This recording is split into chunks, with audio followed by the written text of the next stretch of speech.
In 2012, I stand here in complete amazement that in a country known for its medical breakthroughs and advancements, Republicans would have us go back to the medical dark ages. At first, I heard the Republicans wanted their First Amendment on the highway bill to be about birth control. And I struggled to find the connection. Let me think. The highway bill, our roads, our bridges, our transit systems, and birth control. So I thought maybe the amendment is going to say that you can't take your birth control bill on a federal highway.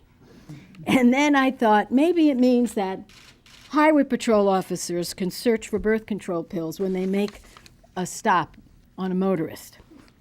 But of course we know there's absolutely no connection between the Blunt Amendment and the highway bill. The transportation bill is about protecting 1.8 million jobs already in existence. That's according to the DOT. And creating up to 1 million new jobs. 2.8 million jobs are at stake with this bipartisan transportation bill. My friend Senator Inhofe and I, we are very close on this campaign to get this bill done, and we still are. And here our Republicans friends want to offer very controversial and totally unrelated amendments. It's an affront to the people of this country and to the 1,000 organizations that wrote to us from across the spectrum and said, get on with this highway bill. We desperately need to pass it now.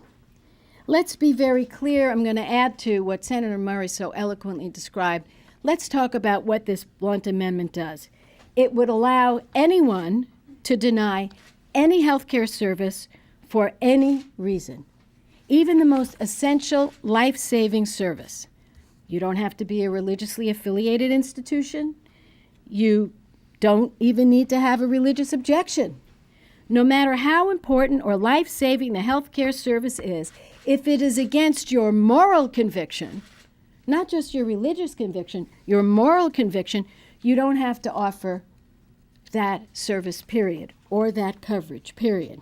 For example, if I believe that prayer should cure all disease, that's my belief, and I'm an employer, I can deny coverage for any life-saving intervention, anyone, because it's my moral belief that prayer is what we need to do. If I believe that sexually transmitted diseases are the result of immorality, I can deny screenings and treatment that could save lives and prevent excruciating pain and lifelong disability. If I don't believe that mental health treatment is appropriate, I can deny coverage no matter how severe the mental illness is, even if that denial results in homicide or results in suicide. If it's against my moral conviction, I can deny health care coverage, mental health care coverage. If I believe that women should only have children when they're married, I can deny prenatal care and maternity care if one of my employees gets pregnant. Or how about this one? This is an idea I got from the Jon Stewart show last night. If I believe, as an employer, that laughter is the best medicine, I can just call my sick employees and tell them jokes, or call in some comedians to tell them jokes. So because this amendment is dangerous to our people, and because it has no place on a bipartisan jobs bill, I call on all my colleagues, Democrats, Republicans, and independents, to reject it. And I'm going to close with some quotes from Ronald Reagan. Yes, Ronald Reagan, President Reagan. He believed transportation bills were absolutely essential.